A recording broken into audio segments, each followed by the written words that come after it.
He's a lock to go yard. It's a LeBron night. Rodgers? Don't play him, play him. I'm chasing DJ because I'm not an idiot. This line is on fire. This is Pre-Lock Live. Well, another Thursday means another big night of hockey, which of course means another episode of NHL Pre-Lock Live. What's going on, everyone? And welcome inside the DK Live studios, perhaps the only place hotter than the Western Conference wildcard race. I'm your host, Alex Shankowski. To my left, DK Live editor, proud West Virginia Mountaineer, Ben Zwyman. Ben, how's it going? It's going well. I'm getting pumped up for the game tomorrow, so yeah, ready for some hockey. Until we get to basketball, though, quite a bit of things to get to in the NHL, in particular tonight. Now, of course, this line wouldn't be complete without our talented winger and NHL.com senior fantasy editor, Pete Jensen, joining from New York. Pete, did you weather the storm all right? Next Tuesday, the Penn State is in the NIT. They're also in the NCAA hockey tournament this weekend. I'll be going to the game, so I'm excited. I went to Rutgers. They don't have anything exciting going on, so I'm excited for the NHL and the slate we got going on tonight. Like I said, this show here, we're bringing you up to date, all the happenings in the world of fantasy hockey, getting you ready for tonight's 10-game slate. A lot of injury news and a lot of key matchups tonight as well, so be sure to get your questions in early, as in now. Use the hashtag DKLive or leave a comment on Facebook Live. We'll get to our first batch of questions in just a little bit, but we're going to turn now, though, to those major storylines like we talked about, the major news to come out today. Plenty came out throughout the day, so bear with me. This might take a second.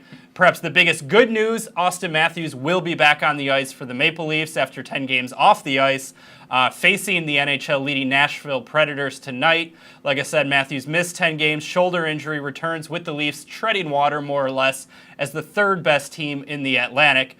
Let's hit on all the guys who are out, though. Erik Karlsson will miss his second straight game, remains without a timetable for a return following the truly tragic news of he and his wife losing a child. With the Senators out of the playoff picture, there's a chance Karlsson just might not play for the rest of the season. Mark Stone also is out for the Senators. Jonathan Toews will miss the rest of the week, at least, with an upper body injury. Blackhawks have already been eliminated from the postseason, which really just sounds weird saying that out loud. 10 years, I think. It's got to happen, I guess, at some point. Evgeny Kuznetsov will remain out for the Capitals, although Coach Barry Trotz said he is very close to returning. Read into that what you will. The Golden Knights will be without their flower in net, as Marc-Andre Fleury did not travel with the team for tonight's game in San Jose. Malcolm Subban gets the nod, but Fleury not expected out for long. He's actually going to catch up with the team after the game tonight. A couple of non-slate-specific injury news, though, but big-time news regarding Patrick Laine. Avoided serious injury to his leg after blocking a shot the other night. It's just a bruise, but he could still miss up to 2 weeks of action there. The Hurricanes also ruled out Brett Pesce and Victor Rask for the remainder of the season. One big name we're still waiting on for word tonight is Seth Jones of the Blue Jackets. He's a game-time call to face the Panthers after missing the past 3 games. Okay, guys, so a lot to get to, obviously, regarding injuries. Pete, which of these storylines do you have your eye on the most right now? I love the Matthews news. I think it just makes this team even more dangerous. I am not hesitant to play him in classic DFS formats and stack him with Zach Hyman. Matthews is cheaper than I expected, $6,600, and Hyman is an excellent value considering that whole line with also William Nylander, their even strength prowess. So I'm looking at that situation, even against a tough opponent in the Predators. I'm very confident in Auston Matthews. I think he's arguably the best player in the NHL at even strength, and he's shown that in each of his first 2 years. Ben, what about you? I'm looking at the Toews news. It leaves the Hawks really thin down the middle. They've got Nick Schmaltz, Artem Anisimov, and Vinny Heinestroza at center now. Schmaltz is incredibly cheap. His price has plummeted to $3,600. He's going to be back centering Patrick Kane at $6,900. Those two make a lot of sense given the matchup against Vancouver. Kane, only 2 goals in his past 10 games. I think he's going to light the lamp tonight. Schmaltz in 2 games versus the Canucks this season, 2 goals. They have a lot of chemistry with Tazer out. I think they're a spot that you should look at. And I guess you also have to look at the Canucks, right? Jonathan Toews is a great two-way guy. Even consider Jacob Markstrom in goal for Vancouver. He's cheap, $7,400. He's owned Chicago this season, 2 wins, 9.33 save percentage, 6.6 DK points on average in those 2 games. The Sedin Twins are going to cost you a combined $7,500, so they're a nice cheap stack with Bo Horvat, who's $5,000. They generate a lot of shots on goal. Chicago's not a great penalty-killing team. They pretty much just lost their best penalty killer in Jonathan Toews, so that might be a place to look at for some value, is the Canucks. Yeah, Blackhawks just not getting the goaltending either that they're used to. Obviously, Corey Crawford battling his own injuries a lot this year. When we talk about Seth Jones, though, and him potentially being in or out of the lineup, like I said, he is a game-time call right now. Still just waiting to hear. That game is at 7 o'clock. We should find out during the show, but more or less whether he's playing or not. Does that change the way you attack potentially the Florida Panthers if you want to get in on them offensively going up against the Columbus Blue Jackets if Jones remains out of the game? I think if Jones is out, you definitely have to look at Zach Werenski. I don't think it impacts the Blue Jackets too much. They've been so hot. They've won 9 games in a row. Doing okay. Yeah, right. I think it impacts the Blue Jackets offense a little more. I don't think it really impacts the Panthers too much. I think that game will probably be relatively high scoring and competitive. It's one of the few games on the slate that actually means something in the playoff race. So I would maybe, again, it's risky to play Seth Jones, but hopefully we'll get that news before a lock. All right, great transition there to talk about the games we're talking about tonight. Let's bring up the slate here on the screen so you can take a look. You can get a look at all the matchups we've got on tap tonight. Like I said, 10 games. You see them right there. Some primetime games, really, like we said earlier. Golden Knights facing the Sharks, Kings, Avs, Panthers, Blue Jackets, we just touched on a little bit there, and Leafs, Predators as well. That all includes teams in or near the postseason. Some firepower in those other games as well. Maybe not the teams doing as well, but still plenty of targets to help fill out your lines. Now, before we go to Pete and Ben, though, to get their thoughts on their games to target, got at least one question rolling in. Like I said, keep those going throughout. We'll just continue to answer them throughout the show. We'll go, though, to our first question. It is from Seth Rose, and Seth would like to know how we feel about Kyle Turris tonight and Saturday and Sunday as well. Just an overall thoughts on Kyle Turris. Pete, what do you think? He's been better lately. I mean, he has 9 points in his past 10 games. The Predators are such a dangerous offense. They run 3 strong lines, 2 strong defense pairs, and have probably the best goalie in the league, Pecorine. So Kyle Turris, I think, is a nice middle-range target, especially if you want to stack him with Craig Smith. That's probably a pretty low ownership stack on a busy night like this tonight. So it wasn't my primary stacks, but now that you mention it, it's a pretty nice second line stack that will probably have low ownership and could do some serious damage. Each of those guys capable of multi-point games. Yeah, $5,300 is the price for Turris on DraftKings tonight, home against Toronto. So Ben, when you hear that a team has so many different scoring options, does that maybe scare you off someone, or do you like Turris in this spot tonight? I do like Turris, and I like this game overall. We'll get to that in a little bit. Also, Seth asked about Saturday, Sunday. Predators have the Wild and the Jets back-to-back, both tough road games.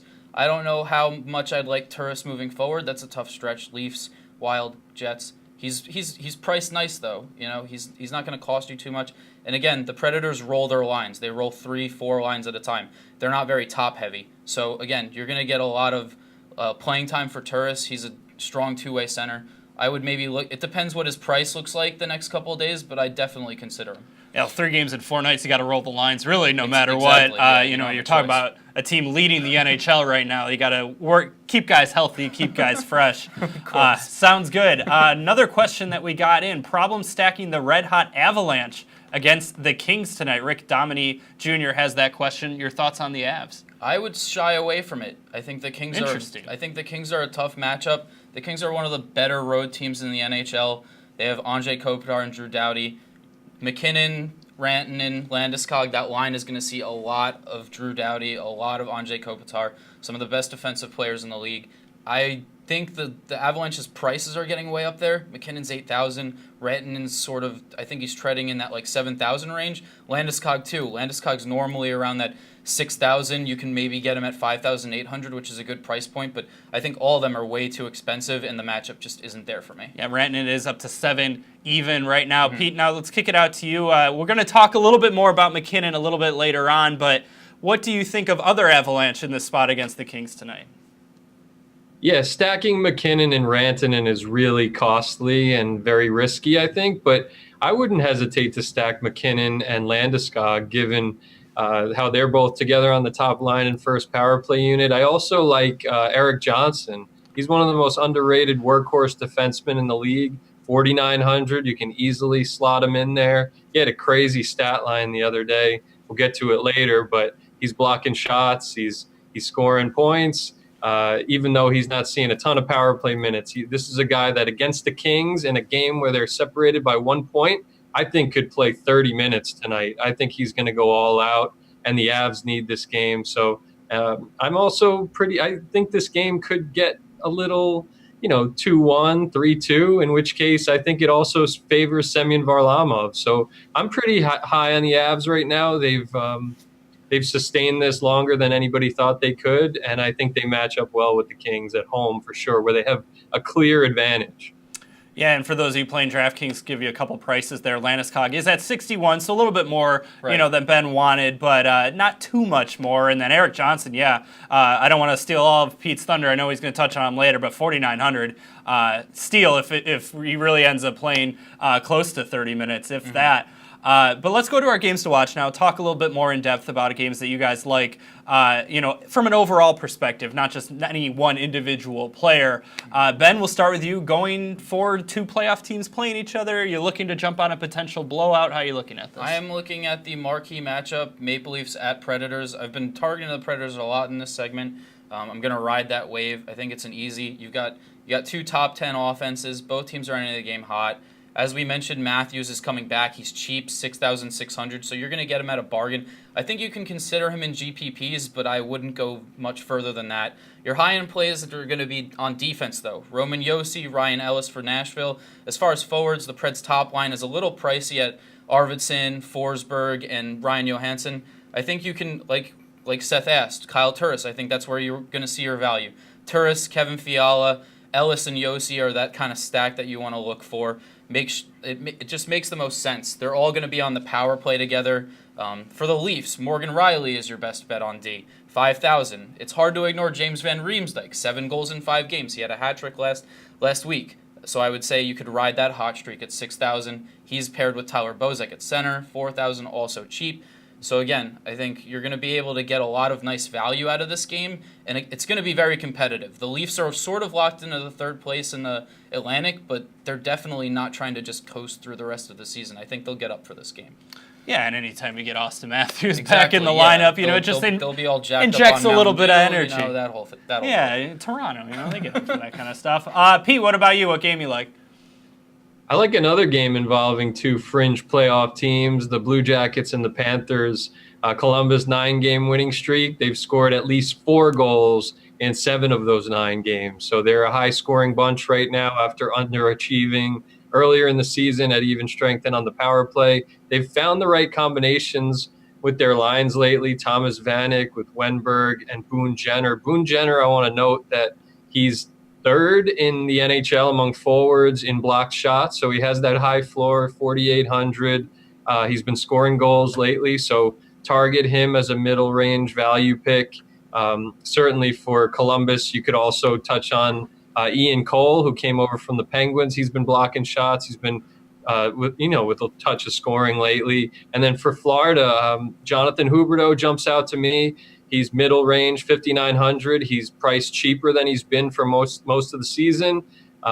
Dennis Mulligan playing second line with Huberdeau and Vincent Trocheck. Vincent Trocheck's very expensive, but you could stack Mulligan and Huberdeau pretty easily for sure for Florida. And then certainly Keith Yandel, just when you look at where he stacks up among the best defensemen in the league, he's certainly one of the hottest since the turn of the calendar year. And playing on that vaunted top power play unit. I really was trying to believe in one of these two goaltenders, and I couldn't do it. So on this slate, that's proof to me that this is a potential high-scoring affair. Yeah, if you don't love the goalies, love the wingers and the centers, then that's just the way to go about doing it. Now, I say on this show, I usually say fantasy hockey, not just NHL, because there's, for some of you who might know, there's history being made right now as we speak in the KHL. What? The longest game in KHL history is still going on in 4 overtimes. I just want to shout out Kerry Ramo, who has 77 saves through 4 overtimes right now. If we get a goal in that game, we will let you know. We might go live. But let's stick it to the NHL right now. My Russian's a little rusty anyways. Moving to our opening face-off segment, though, we've got two high-priced studs to ponder over. In the red corner, Connor McDavid, 7,800. You know he's got the upside. And on top of that, no Erik Karlsson, like we mentioned, for Ottawa tonight. And in the blue corner, Nathan MacKinnon. He is up to $8,000. The price, though, well worth it. Check this one out. 10 games, 20 points. Wow. That's what he's done over his last 10. We're talking Gretzky numbers there. So, Ben, which McStud are you McFitting into your McLineup? I am going with McDavid. Again, I talked earlier about the matchup for McKinnon. I don't think it's a good one. He's going to have a tough time with the Kings. They're one of the best road teams in the league. They allow the third fewest goals on the road this season. McKinnon will be matched up again against Kopitar, or even Jeff Carter is a tough matchup, but he should see a lot of Kopitar. The last time they played in December, 75% of the time McKinnon was on the ice, Kopitar was on the ice out there with him. So, again, it's going to be very tough on him. He had 1 assist in that game. That's not the kind of production you want out of $8,000. And again, with the price, $8,000, if you're pairing him with the goalie who's similarly priced at $8,000 or like in that range, you're spending roughly 32% of your salary cap on 2 guys. If they don't cash in, you're not looking good in that scenario. McDavid, higher ceiling. He's playing the Senators without Erik Karlsson. It's their captain and best player. I just think McJesus is cheaper. He'll probably have lower ownership, and he's going to have a higher ceiling than McKinnon. All right, Pete McJensen, out to you. What do you think? Yeah, I got McKinnon. I mean, you look at his home numbers this year, he has 10 more points than any other player in the league at home, where there's certainly something going in the right direction for Colorado, who was a terrible home team last year. Yeah, McKinnon, I think you could roll him out on his own. You could stack him with Johnson, who I mentioned, certainly, or Landeskog. One thing, I mean, we talk so much about Ovechkin and Backstrom. Stacking McKinnon and Landeskog is actually $100 cheaper tonight for what it's worth. And one cool stat that I saw on McKinnon, he has the highest point. You know, he's missed some time this year because of injury. In 65-plus games, dating back to 11-12, only one player has a higher points per game average. That's Evgeny Malkin from his MVP season that year. So he's in pretty rare air right now, McKinnon, and I would ride the hot hand with him. Yeah, I know the price is what it is. You brought up a lot of good numbers and all that regarding Kopitar, but 20 and 10. Oh. I mean, you got to ride the hot hand. How do you not? What do I got to do to get a win here? Come on. Time. You know what? I'm going to give you a win right now. I'll let you introduce this next segment because it is your favorite. What are we talking? We're talking Pick'em, baby. Let's go. We're talking Pick'em. It's everybody's favorite segment, though, if we are being honest. Yeah. We're looking at tiers 3 and 6 tonight, starting in tier 3. Got 2 pairs of teammates, in fact, in Tier 3. You got Roman Josi, Philip Forsberg, the Predators, and then Evander Kane and Joe Pavelski of the Sharks. What a pickup Kane has been for the Sharks from the trade deadline. You've also got Anze Kopitar and Jonathan Marchessault in that tier as well. So, Ben, you're the Pick'em king. I am. Who do you like in Tier 3? I like Evander Kane. The Sharks' offense has really been clicking lately. They have 27 goals during a 5-game winning streak. We mentioned Vegas won't have Marc-Andre Fleury to lean on, so Malcolm Subban, who played the other night, it was against the Canucks. It was in relief. I don't really buy that. He hasn't had good numbers, and he hasn't started since February 2nd. So, again, Kane has been quiet outside of his 4-goal explosion last week, but I think his shot volume has remained high, so you have to look at that. This past 10 games, 4.5 shots per game, which is gives you a high floor. He had 3 points and 9.5 DK points in his last game against the Golden Knights. Teammate Joe Pavelski, also in this tier, I would consider him as a viable option as well.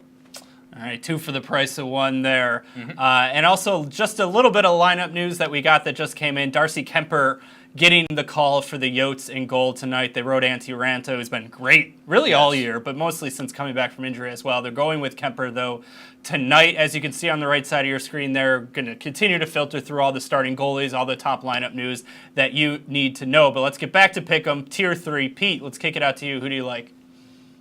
I'm going Philip Forsberg. I mean, one interesting strategy is to compare your perception of a player's value in classic contests versus in Pick'em, where salaries don't matter. And Certainly with the higher salary, 6,800 in classic contests, you're less inclined to take Forsberg on a busy slate like this. But when you can stack him with, Johansson potentially later, or you could just roll him out on his own in a tier, I like his chances. He has back-to-back multi-point games. He's been really good at home in his career, and also this season, 33 and 29 games.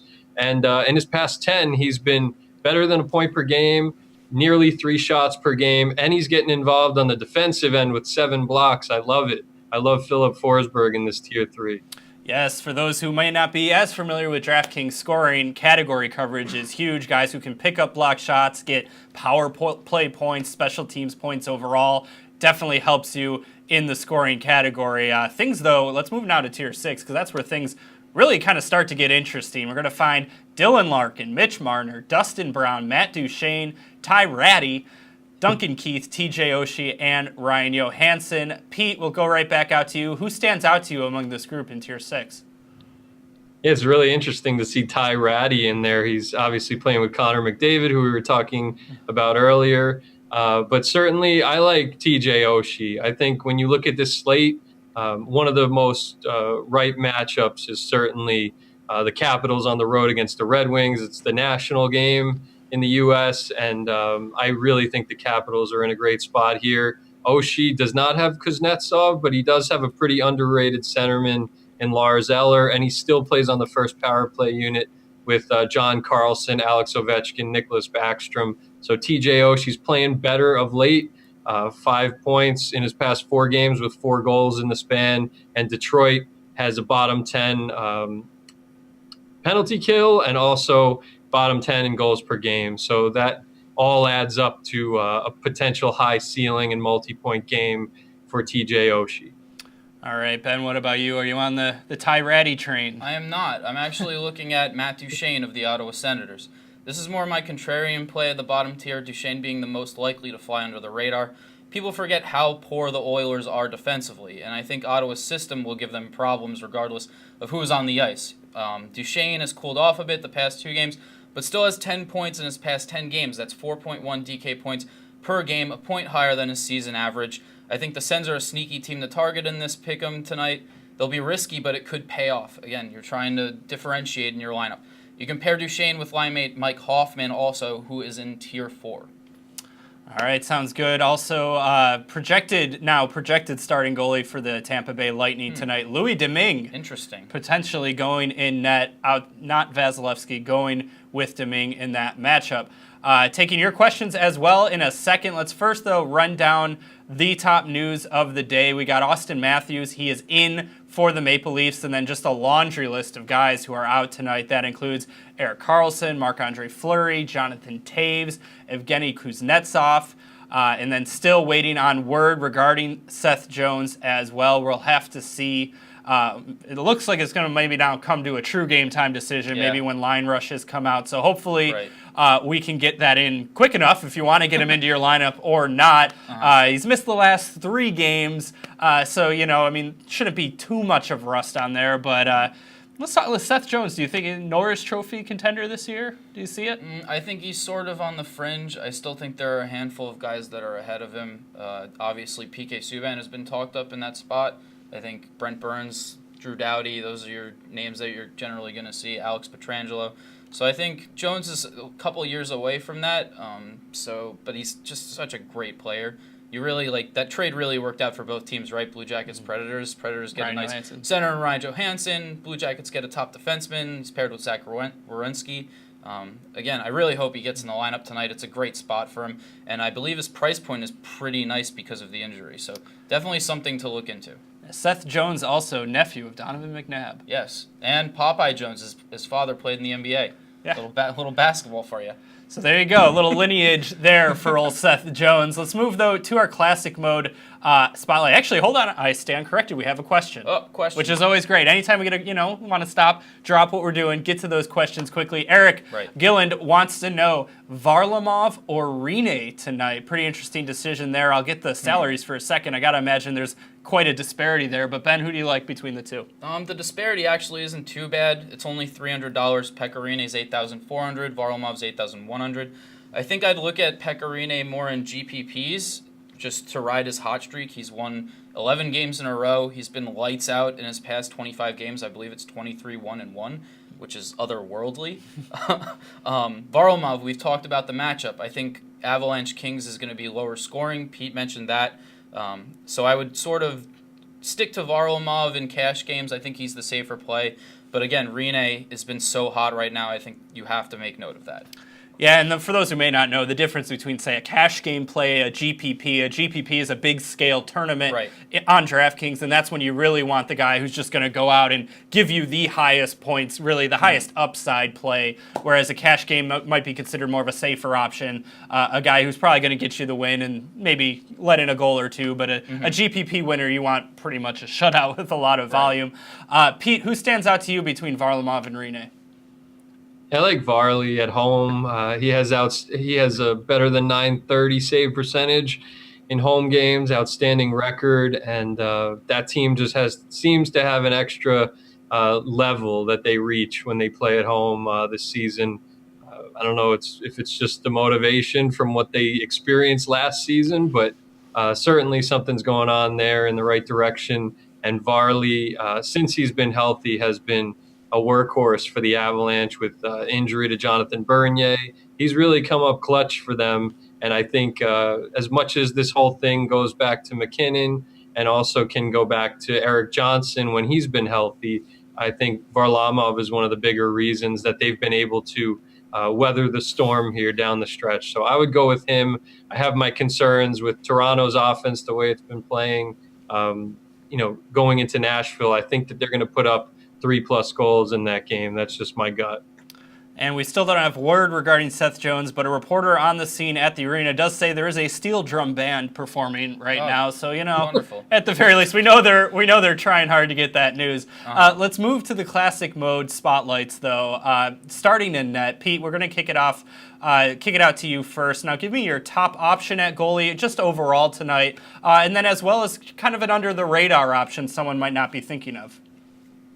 Yeah, I mentioned Varlamov. I mean, they're the top tier guys. Like, I know Vasilevsky may not play, and Rinne come with their risks. It's not like those top guys have slam dunk matchups. So I do like the Avs at home. Like I've said, 13-5-2 with a 933 save percentage at home for Varley this season.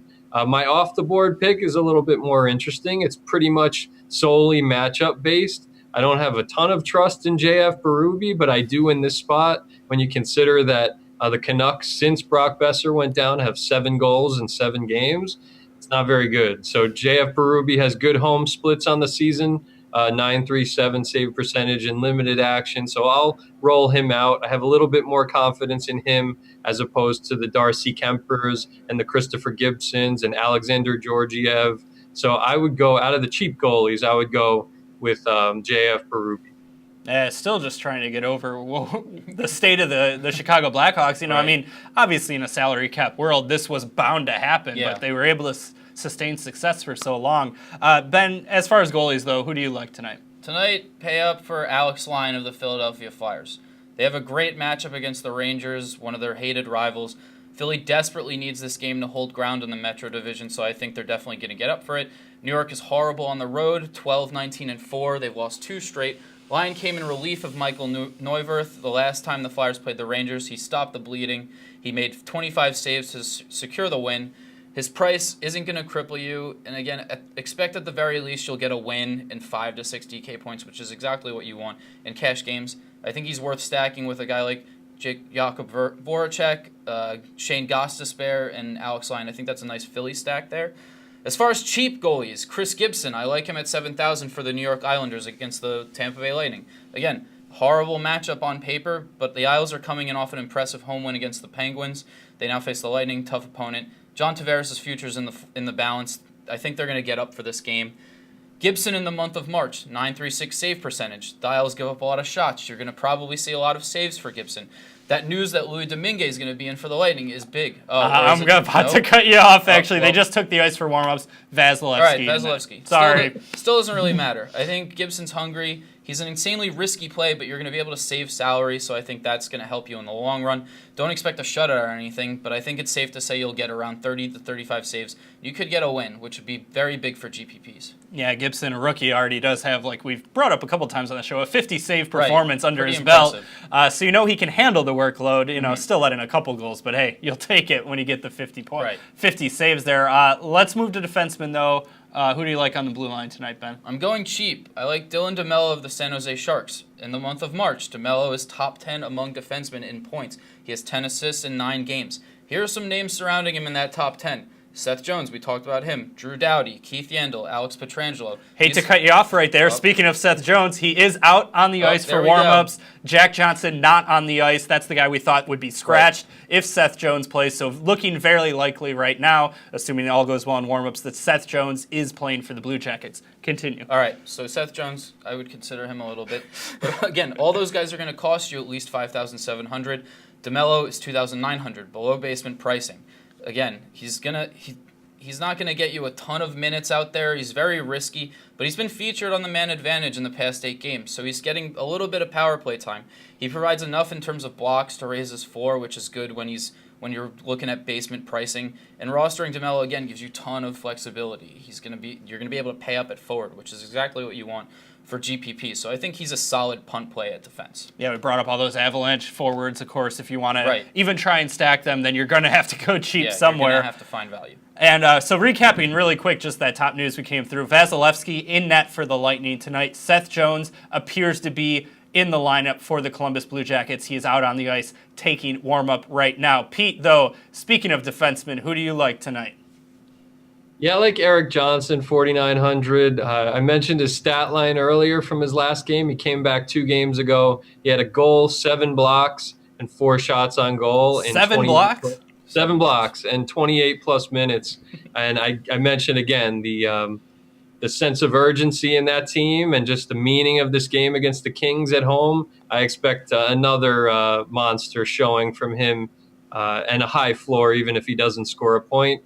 A couple other defensemen that I think are worth noting, certainly Oliver Ekman-Larsson, especially with a nice matchup on the road against the Carolina Hurricanes and Cam Ward, who's been terrible lately. So OEL, we talked about him last week. I like him.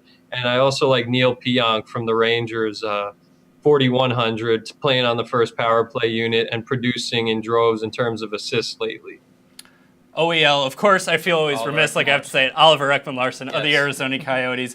Update in the KHL, 81 saves now for Kari Rama. We want to talk about a DFS score there. Yeah, how many points would that be? That would be a lot. A lot of points. That's my scientific guess off the top of my head. I mean, that's 8 between. All right, I'll let you figure that one out. Now, before we get to stacks, though, a couple questions have been rolling through. Really lively feed tonight, which is always great. So we want to hit those questions. Triple T Rocks wants to know who the best value play for the Sharks is. We talked about some of the higher priced options.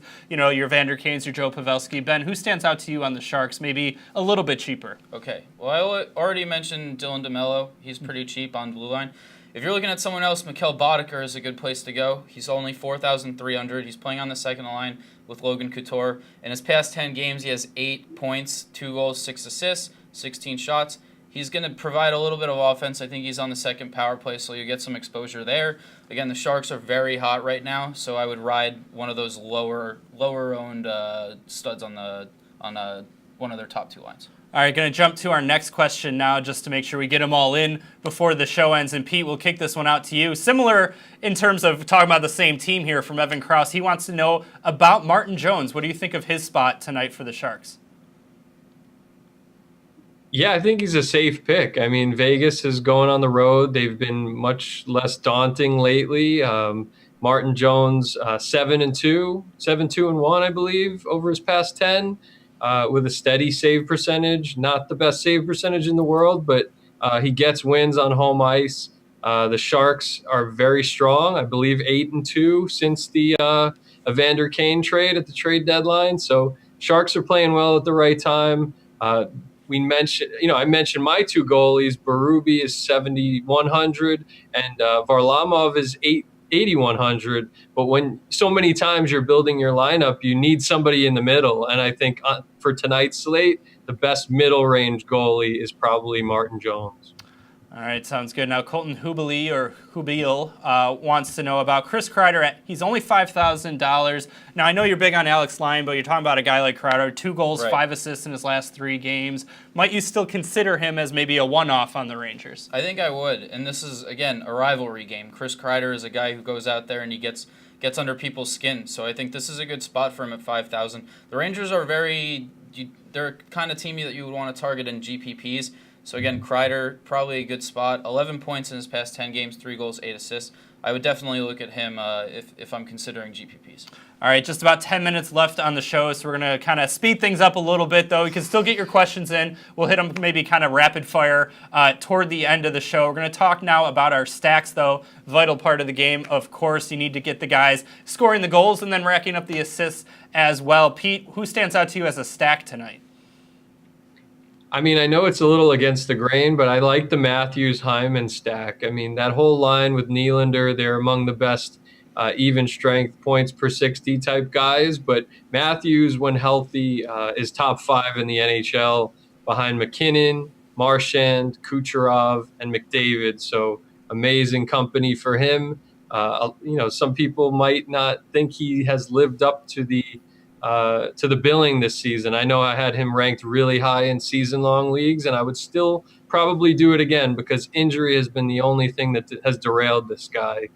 He's been as good as anybody when healthy. So, yeah, I like him with Hyman, who, again, is 3,700 and produces almost exclusively at even strength, and a lot of that damage is when he's in the lineup most frequently with Austin Matthews. Yeah, kind of a nice correlation there. That's when the Ty Ratties of the world end up showing up in Pick'em because they're playing with Connor McDavid. Patrick Maroon also got kind of a nice contract because of that, too. Ben, though, let's talk about your stacks tonight. Who do you like? Okay, I'm going more chalk. I'm going with Artemi Panarin, Alexander Wenberg, and Pierre-Luc Dubois of the Red Hot Blue Jackets, winners of their last 9 games. It's kind of a weird stack when you look at the construction. Panarin and Dubois are on the first line, but Dubois has been quiet, while Panarin has been scorching hot, 8 points in his past 5 games, including that hat trick the other night. Wenberg centers the Jackets' third unit, but is also with Panarin and Dubois on the first power play.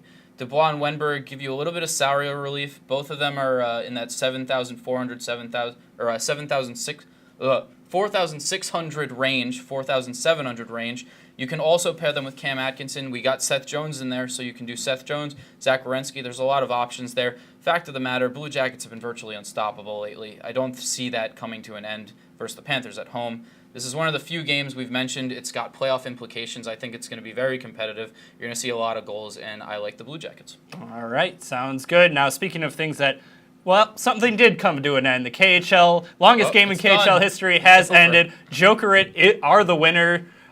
With Kerry Ramo, then the winning goaltender. He was up to 81 saves the last time we saw. He might be close to a 90 burger. We'll have to double check on that. And he gets the 3-point win bonus. True. And a little nugget for there. Jokerit, Eli Tolvanen is one of the Predators' top prospects. Because they advanced means he can't join the Predators yet. So Predators fans, you got to wait a little bit longer. Yes, that is really where this live tweeting began, was all the Predators beat writers watching this game and paying attention to it for that reason. But they will have to watch the next round as well.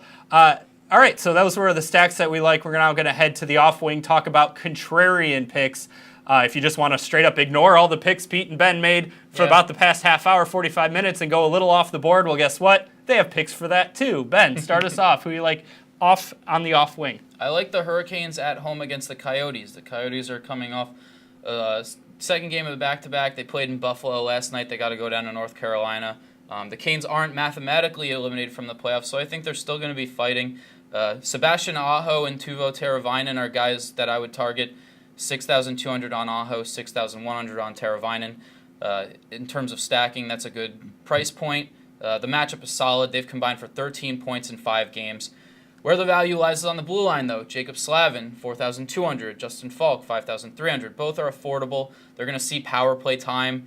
If you're looking for a cheap home run type of play, though, in GPPs, Derek Ryan, 2,900. With Victor Rask out of the fold, Ryan will probably have to step up and play more minutes for the Canes. I like them against the tired Coyotes team. not to throw a wrench in hopefully anybody's plans here, but Steven Stamkos just left warm-ups early for the Lightning.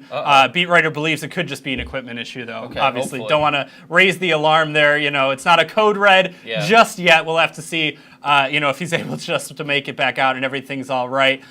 Pete, let's stick with our contrarian picks, though. Who do you like on the off wing? Yeah, Ben mentioned Alex Lyon earlier. I actually think he's a little expensive tonight at 7,800, especially when you consider how the Rangers are playing lately. Since the trade deadline, we've been using that span a couple of times in this show. Since the trade deadline, 34 goals in 10 games. That's pretty darn good for the Rangers. And I think the pressure has been lifted off of them a little bit after they went into full rebuild mode, or at least made that the notion for the rest of their season. So their offense has been clicking lately. Pavel Buchnevich, and their power play, I should say. And that's what I really like for these stacking options for contrarian standpoint. Buchnevich, 3,800. Pionk, who I mentioned, is in that spot that Shattenkirk was playing in earlier in the year on the first power play unit, 4,100. And Chris Kreider, who we talked about earlier, 5,000. I would go with the Kreider-Pionk stack if I was going to roll one lineup out tonight. Well, stop the presses. Ben wasn't big on the Rangers. What a shocker that is there. Let's quickly run through the news, though, and hit some of your questions as well. We've got a little under 5 minutes left until we're going to wrap things up here. You got about 20 minutes left until the lineup's locked, so still some time to do some tinkering. Yep. So get your last-second questions in. Let us know maybe who you want to, if you've got to fill out one or two roster spots, one or two tiers. I see we have a pick'em question, so we'll hit that really soon. Really quickly, though, just hitting on the top news. We know Austin Matthews is back in the lineup, missed the last 10 games for the Maple Leafs. He will be back there. No minutes restriction. This isn't basketball or anything like that. He'll be back out on the top line in a really big game up against the Nashville Predators. We also believe Seth Jones will be playing for the Blue Jackets. He was on the ice for warm-ups. Jack Johnson wasn't. Just got up, still just a suspected healthy scratch for Johnson. So that would mean Seth Jones is in the lineup after missing the last 3 games. Players who are out tonight, Erik Karlsson also remains without a timetable there for the Senators. Jonathan Toews, he's going to miss at least the rest of this week, potentially longer. Blackhawks really aren't playing for anything else left at this point. Marc-Andre Fleury out tonight, expected back soon, though. Evgeny Kuznetsov will miss another game tonight, should be back soon, though. And then Patrick Laine, they don't play tonight, the Jets. But it is worth noting he did not break his leg. X-rays came back negative, just a bruise. He will still, though, be out 4 to 14 days was the timeline that's given. Pretty interesting timeline there, but hopefully he doesn't miss any more than 2 weeks. Would be really just a blow to hockey in general, if we're being honest. Let's get to your questions, though, real quickly. Ben Ferguson, he wants to know if we would take a shot on Darcy Kemper tonight. Pete, we'll kick it out to you first. Ranta had been playing really hot, but they're going with Kemper tonight. What do you think of his spot? I'm hesitant to play him tonight because of the second of the back-to-back standpoint for the Coyotes. And I just think that for the reasons Ben mentioned, I think that that stack is a little expensive, the Teravainen Aho stack, to roster them, but they still are dangerous any given game. And the Hurricanes have shown, some ability at home this season on occasion. So I would be hesitant to roll out Kemper. I think there are better options for 7,100. Yep. So like I said, his price is 7,100. Did they really play a back-to-back though? If the first game's against the Sabres, I mean, I don't know, they played just kind of like the intermission peewee. I mean, it still counts. Eichel was out there. I'd put Kemper in that Gibson sort of tier where you can roll him out in GPPs. He's risky on the road against the Canes. Canes are a good team at home, so I would probably only limit that to GPPs if you're playing big tournaments. All right. Well, he knew he was taking a risk when he asked the question, so I guess that's kind of where we're looking for that lineup construction. Next question. It is a pick'em question, so we're going to go to Ben right off the bat. He is the pick'em master here. Your opinion on taking Barry in pick'em tonight? He is in tier 4. Alex, would like to know that one. What are your thoughts on Tyson Barrie? I'm not high on Tyson Barrie. I think that tier is loaded. You look at it, you got Leon Draisaitl, Ryan Nugent-Hopkins are in good spots for the Oilers. You got Mike Hoffman, I mentioned him before, Logan Couture for the Sharks, John Carlson on defense for the Capitals against the Red Wings. Again, tough matchup for the Avalanche. I really would sort of lean against Tyson Barrie. I think if you're making multiple lineups, you can argue, hey, yeah, I'll stack McKinnon, I'll stack Ranton, and I'll stack Barrie just on the off chance that they actually do blow up, because that's always a potential. But I would probably shy away from Barrie and go in another direction. All right, and Pete, what are your thoughts on Tyson Barrie here in Tier 4 tonight?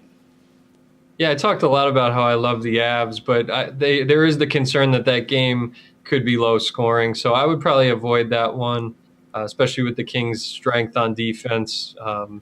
That tier, I mean, I would probably be, depending on what the rest of your lineup is, I would probably either go John Carlson or Leon Draisaitl. I should note Leon Draisaitl, though, a lot of people will flock toward that expensive Nugent Hopkins McDavid stack.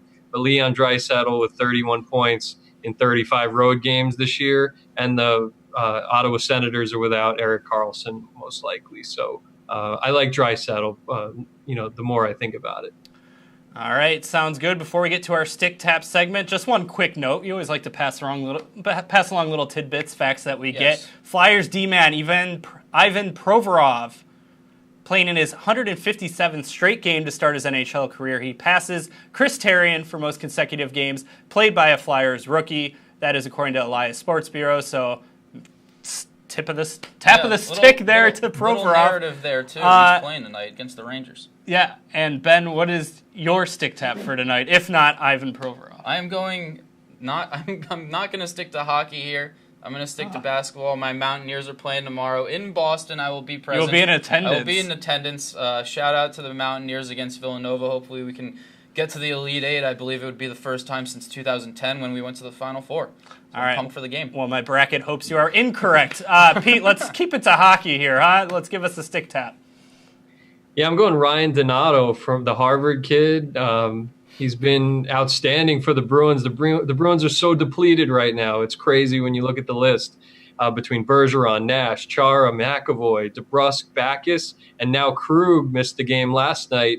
But again, Donato's playing first power play, top 6, so watch out for him in DFS, watch out for him in season-long formats, and also watch out for the NCAA tournament because early exits for top prospects for contending teams, those guys could go straight to the NHL in similar fashion to McAvoy last year and certainly Donato this season. So Ryan Donato, cheers, excellent job, and he's even going back to class, during this stretch. So hats off to him. Wow, what a stand-up young citizen. I don't think I could do that. My stick tap real quick, Clint Malarchuk. I'm not sure, the article's been passed around quite a bit from the Players Tribune.